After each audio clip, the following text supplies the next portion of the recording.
맹타라는 인물이 있었습니다. 그는 옹주 부풍군 출신으로 평판이 좋지 않아 벼슬길에 오르지 못했기에 다른 쪽으로 머리를 굴립니다. 당시는 십상시들이 영계를 등에 업고 전행을 일삼던 시기였는데 십상시들의 대표주자인 중상시 장량은 오로지 조정의 정치에만 관심을 뒀기에 집안일은 감노에게 모두 맡겼습니다. 맹타는 이 사실을 알고 있었기에 장량의 감노에게 뇌물을 주어 친분을 맺었고 다른 종들에게도 많은 선물을 주어 그들에게 호의를 베풉니다. 그리고 맹타는 이를 여러 해 동안 반복했기에 결국 가산을 다 탕진하게 되었고 이 사실을 알게 된 장량의 종들은 맹타에게 미안한 마음을 가져 그에게 소원을 하나 말해보라고 합니다. 그러자 맹타는 기다렸다는 듯이 그대들에게 절을 한번 받으면 될 뿐이요 라고 대답했고 종들은 맹타에게 오랜 은혜를 입었기에 모두가 알겠다고 답합니다. 이 당시에 장량의 집 앞은 그와 한번 만나보려는 사람들로 가득 차 있었고 그의 집 아래에는 항상 수레가 수백 승이 대기하고 있었으며 어떤 경우에는 며칠을 기다려도 장량을 만나지 못하고 돌아가야 할 정도였습니다. 그런데 갑자기 맹타가 수레를 타고 등장합니다. 게다가 그는 맨 마지막에 도착했음에도 장량의 종들이 집에서 나와 그의 수레를 영접하며 절을 했고 이에 맹타는 줄을 서지 않고 홀로 장량의 집 안으로 들어갑니다. 이로 인해 장량의 집 앞에 있던 사람들은 맹타가 장량과 친하다는 착각을 하게 되어 서로 앞다투어 맹타에게 진귀한 물건들을 보냈고 맹타는 그 진귀한 물건들을 그대로 장량에게 뇌물로 바칩니다. 그래서 장량은 매우 기뻐하며 맹타를 좋게 보았고 또 맹타가 포도주 한 곡을 선물로 줬기에 그 보답으로 맹타를 양주자사로 임명합니다. 참고로 이 일화가 일공양주라는 고사성어의 이야기이고 뇌물을 바쳐서 벼슬을 얻은 맹타가 바로 맹달의 아버지였습니다.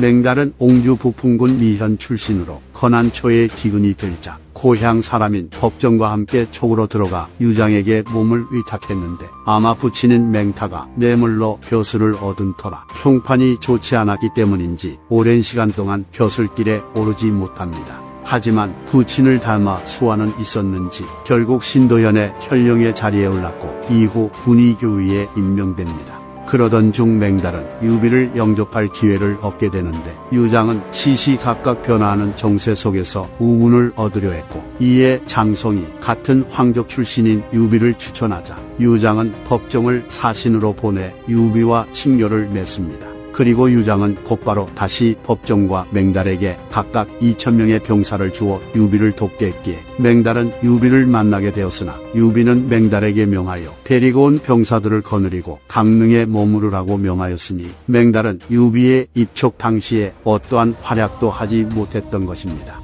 또한 맹달은 법정과 장송처럼 유비가 입지를 평정할 수 있도록 막후에서 도왔다는 기록은 없지만 그는 법정의 보좌역을 맡았던 데다가 촉이 평정된 뒤 의도 태수에 임명된 것을 보면 그도 법정, 장송과 마찬가지로 유비를 적극적으로 도왔다고 볼 수 있겠습니다. 건한 24년 맹달은 유비의 명을 받아 자기에서부터 북쪽으로 진격해 위의 박릉 지역을 공격했고 이 전투에서 박릉태수 괴기의 군대를 격파하고 그를 죽이는 전공을 세웁니다. 그리고 맹달은 장차 나아가서 상용을 공격하려 했는데 유비는 속으로 맹달이 홀로 그 임무를 해내지 못할 것을 우려했기에 한중에 있던 자신의 양아들인 유봉을 파견해 맹달의 군대를 통솔하도록 했고 이엄까지 보냅니다. 그래서 유봉, 맹달, 이엄 등은 상용의 신탐을 공격했는데 신탐은 유비의 걱정과 달리 별 저항 없이 자신의 처자식 및 일족들을 성도의 인질로 보내는 제스처를 취하며 완벽하게 항복을 하였으니 유비의 쓸데없는 걱정으로 인해 오히려 맹달만 자신의 입지에 대한 불안감을 가지게 됩니다. 또한 북벌에 나선 관우가 번성과 양양송을 포위한 뒤 맹달과 유봉에게 계속 지원군을 보내라고 명했으나 맹달과 유봉은 산간지대에 있는 마을이 비로소 따르게 되어 그들을 독려하게 할 수 없다고 말하며 관우의 명을 따르지 않았는데 하필이면 관우가 위와 오의 군대에게 패하고 사로잡혀 죽임을 당해버렸기에 맹달은 유비에게 지키게 됩니다. 게다가 유봉과 맹달은 이러한 상황에서도 분쟁을 벌이며 불화했고 유봉이 맹달의 군악대를 빼앗는 짓까지 저지르자 결국 맹달은 더 이상 참지 못하고 마침내 유비에게 표문을 올리고는 자신을 따르는 무리들과 함께 위나라에 항복합니다. 위략에 따르면 맹달은 유비에게 표를 올려 형주가 패망하고 대신들은 절개를 지키지 못해 100명 중 1명도 돌아오지 못했습니다. 오직 10만이 이를 찾아 몸소 박능 상용에 이르렀으니 다시 사직을 청하며 바깥에서 스스로 내려놓으려 합니다. 엎드려 바라건대 전하께서 성은을 느끼고 깨달으시어 신의 마음을 가엽게 여겨주시고 신의 거동을 마음 아파해 주셨으면 합니다. 신은 참으로 소인이라 언제나 한결같을 수 없었고 이를 알고서도 그리하였으니 감히 죄가 아니라 일컬을 수 있겠습니까? 신이 늘 듣기로 교제를 끊어도 나쁜 소리를 하지 말고 떠나는 신하는 원망하는 말을 하지 말라 하였으니 신은 군자의 가르침을 잘못 받들었으나 원컨대 군왕께서는 이에 힘쓰십시오 라는 말을 전했다고 합니다.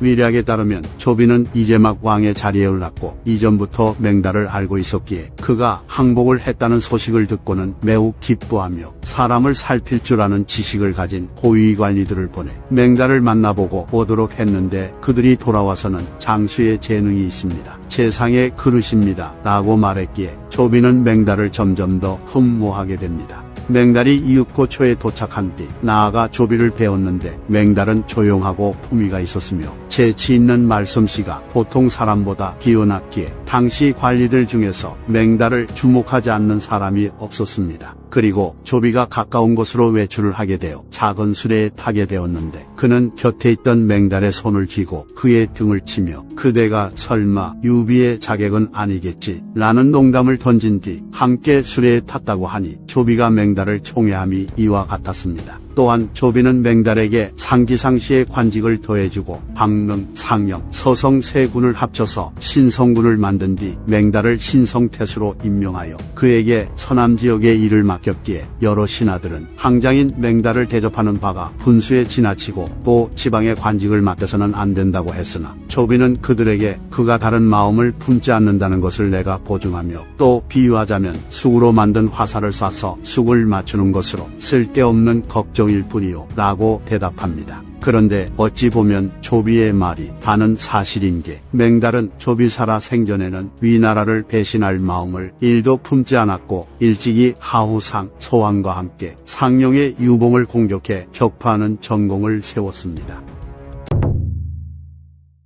맹달은 황제인 조비의 총애를 듬뿍 받았고 또 조정의 대신이었던 황제 하후상과 사이좋게 지냈기에 창창한 미래가 보장된 상태였으나 불행하게도 조비와 황제 하후상이 모두 일찍 죽어버립니다. 이로 인해 맹달은 중앙조정과의 끈이 떨어져 버렸고 자신이 객지에 머물러 있는 나그네로 오랫동안 변방에 남게 되었다고 여기며 불안했답니다. 게다가 조예 시절에 승승장구했던 유역과 사마이는 맹달을 좋지 않은 시선으로 보았기에 맹달은 더욱더 두려운 마음을 품었을 것입니다. 그래서 이 사실을 알게 된 제갈량은 맹달을 포섭하기 위해 몰래 수차례 서신을 보내 답을 주고받으며 교류를 했는데 당시는 제갈량이 1차 북벌에 나서기 전이었으므로 아마 제갈량은 1차 북벌 때 맹달과 연계할 생각이었던 것으로 보입니다. 맹달도 제갈량의 호의적인 서신을 받아보고는 위나라를 버리고 다시 총나라로 돌아가려는 마음을 먹게 되었고 제갈량에게 반란을 일으키겠다고 말합니다. 그런데 위략에 따르면 맹달과 사이가 좋지 않았던 신흥태수 신이가 맹달의 수상한 움직임을 눈치챈 뒤 몰래 상소를 올려 맹달이 총나라와 내통을 하고 있고 반란을 일으키려 한다는 사실을 알렸으므로 위나라에서는 맹달의 움직임을 대충 파악할 수 있었습니다. 태화 원년 맹달은 자신이 배반하려 한다는 사실이 발각되었다고 여겨 반란을 일으켰는데 토벌군의 지휘관인 사마이가 맹달의 예상보다 훨씬 빨리 군을 이끌고 와서 공격해옵니다. 그리고 제갈량은 맹달이 말을 계속 바꾸는 것을 혐오했고 그가 충성스러운 마음이 없다고 여겼기에 구원병을 보내주지 않았으니 마침내 맹달은 사마이의 군대에게 패했고 목이 잘려 낙양에 보내지는 최후를 맞이합니다.